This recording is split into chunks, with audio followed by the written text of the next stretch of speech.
This is Robert with Pioneer Smokehouses, and today we have a new smoker. This is the Oklahoma Joe Tahoma. Now, it's in the box. I just got it a couple of days ago, and I've just been waiting for the perfect weather to do this. The creek is still a little loud, so I'm hoping it doesn't distract too much from what we're doing here, but it hasn't rained for a couple of days, so it's not roaring anymore. Now, first thing I'm going to do is I'm going to go ahead and cut this thing open and take a look and see what's inside the box.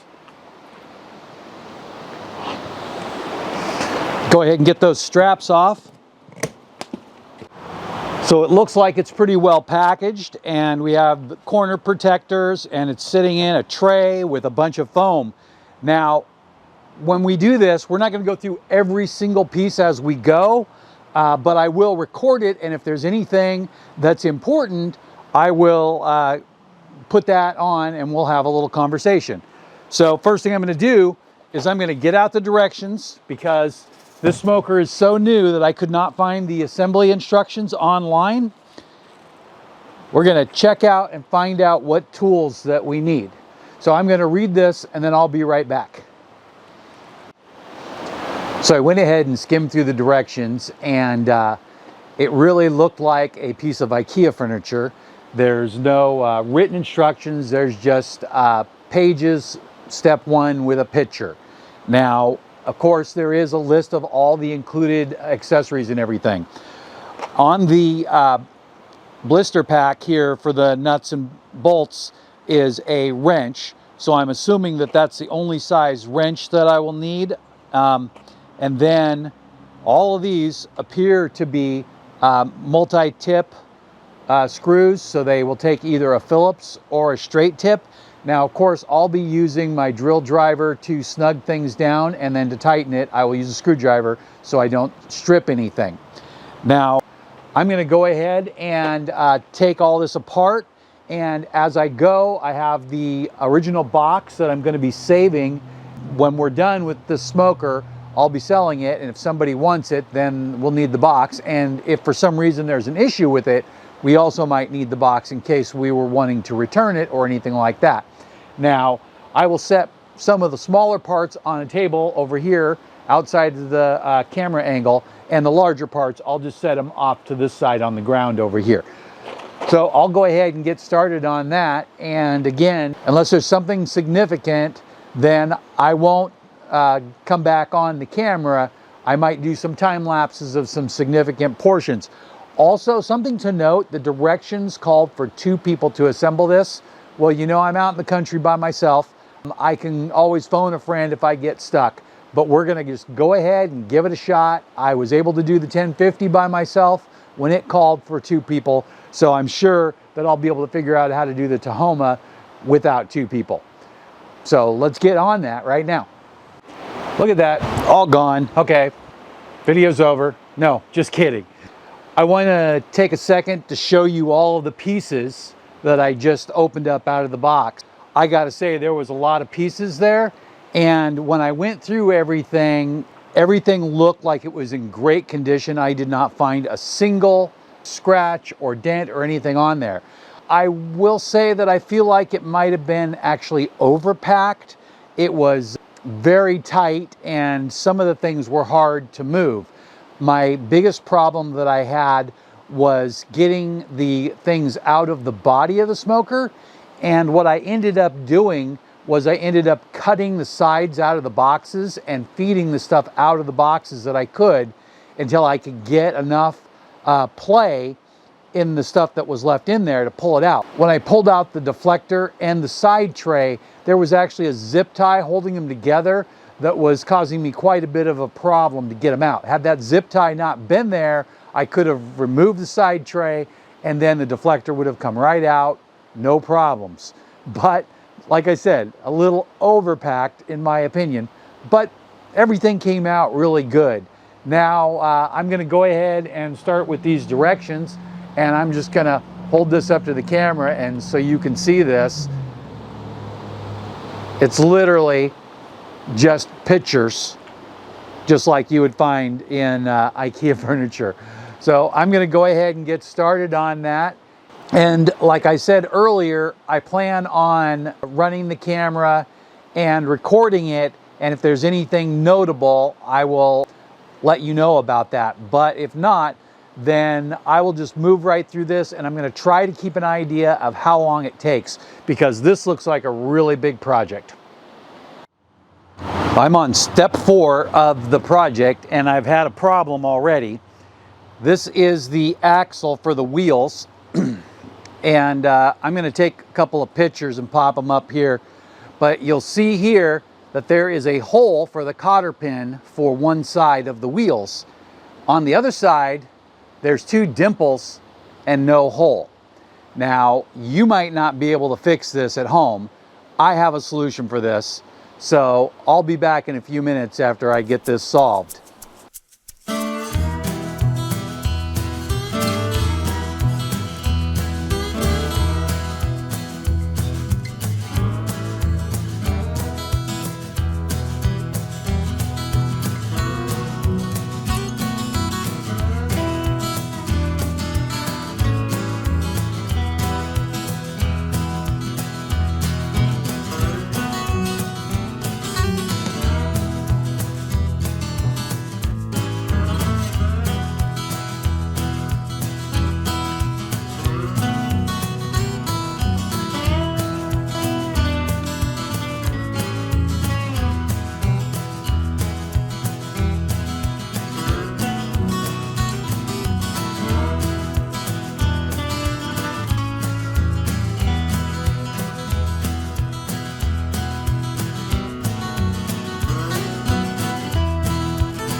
So I am now done assembling this. I have not test fired it yet, but I will do that in 1 minute.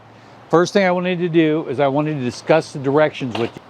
Now I'm going to look back through this page by page, and then I'm going to explain a couple of things here to you. So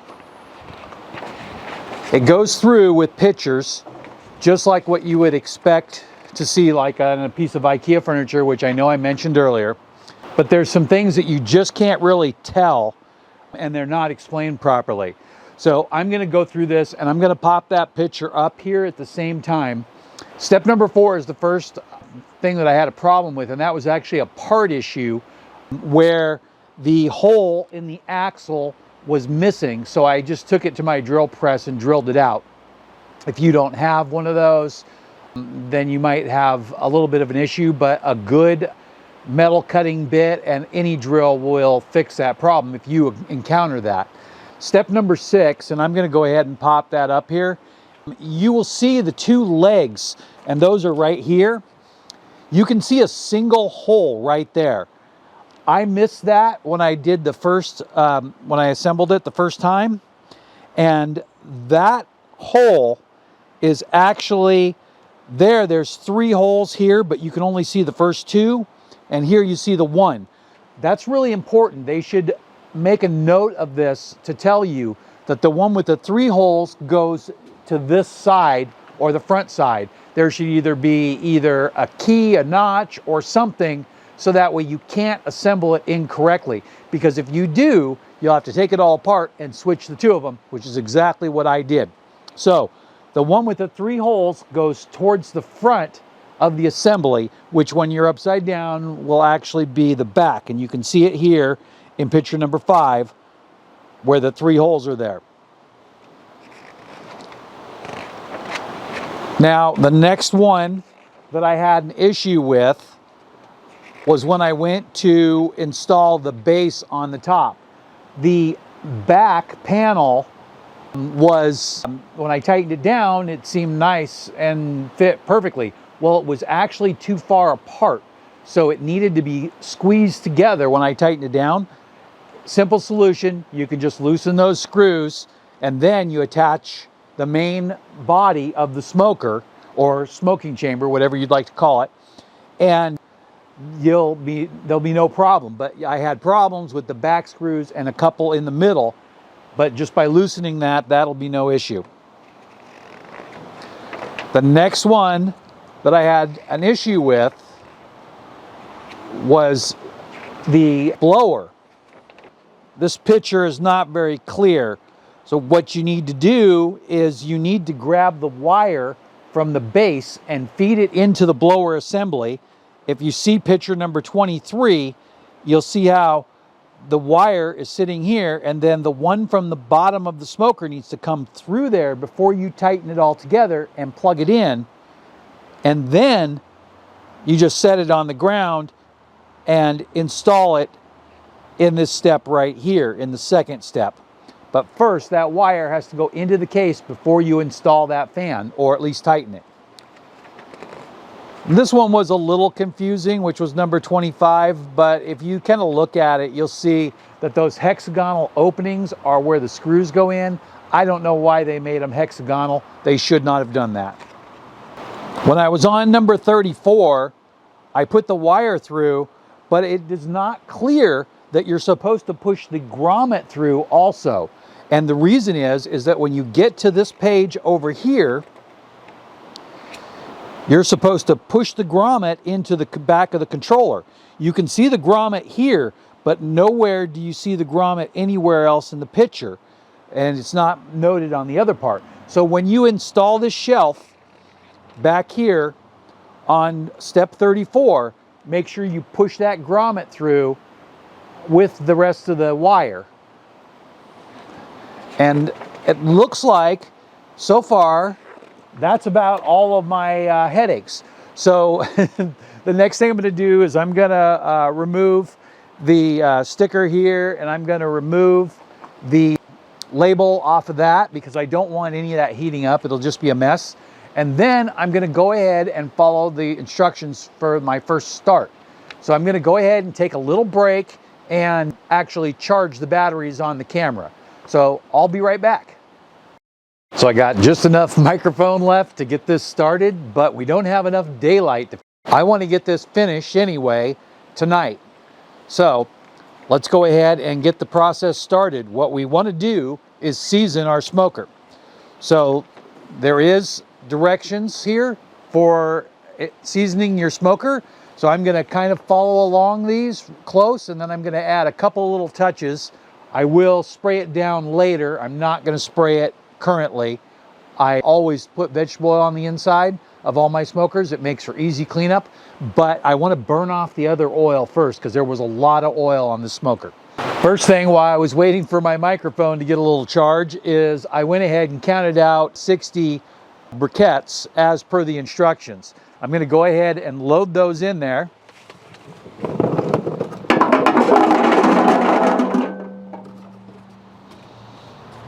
And they all went completely into the smoker.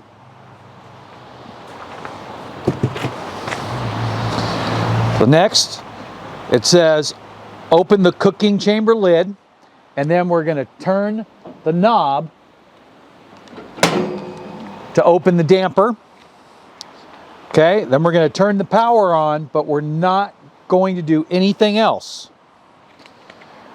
Then we're going to open the drawer, and we're going to put in 2 of the fire starters. Now they sent 3, and I'm not exactly sure why they would do that, but I'll go ahead and put these 2 that they sent right there. And then let me grab the lighter real quick. So I like to light them on both corners.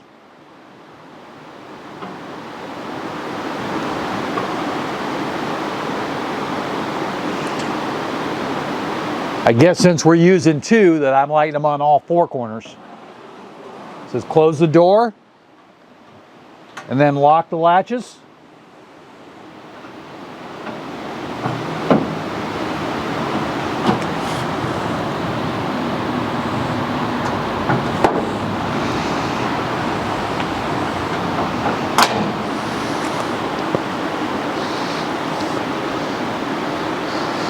We're going to wait for a few seconds for it to start smoking, and you can see smoke is coming out almost immediately.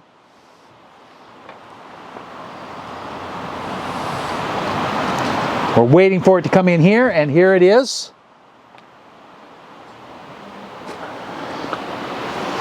Close this and latch this.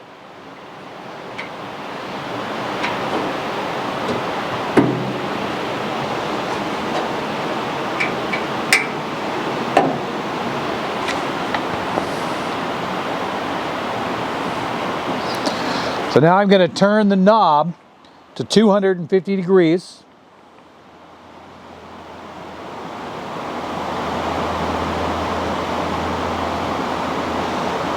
See if you can see that one. The battery's dead on my other camera, so.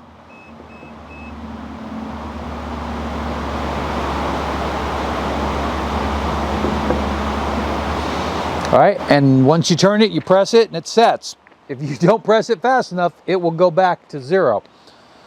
Supposed to close this. Oops. And wait for the preheat to complete. So I'm going to go ahead and let it do its thing, and once it stops smoking, I'm going to move on to my personal next step. It says that you can watch the smoker here, and you can see it's currently 50 degrees inside, but it's 250 on the setting. So you'll see it go back and forth, and as it goes, it should slowly rise to the cooking temperature. We're going to take a 5-minute break and we'll be right back. So it looks like we have come up to temperature. It came up to 250 and then the fan slowed down, and so I can barely hear it moving now. The smoke is pretty consistent, so I think it needs to clean up just a little bit, but it could be that it's just burning off stuff on the inside. I found a use for this other fire starter. I am going to light a pellet tray and let it sit in there tonight. So it's pretty windy out here, so it's hard to light this stuff. Gonna get this fire starter going. And then once this thing gets going, after the fire starter is completely consumed, then I'll go ahead and toss it in there. And as soon as the charcoal is consumed, which shouldn't be very long, I'll go ahead and turn this unit off and just let this smoke inside. I want to get to a certain point where I have a smoky flavor inside. So the seasoning here that we're doing right now is mostly just to burn off the factory oils. But this here will add an extra layer of smoky taste to it. And I'll make sure that the vent is completely open when I put that in. But we won't have daylight for that because we're just about out of daylight as it is.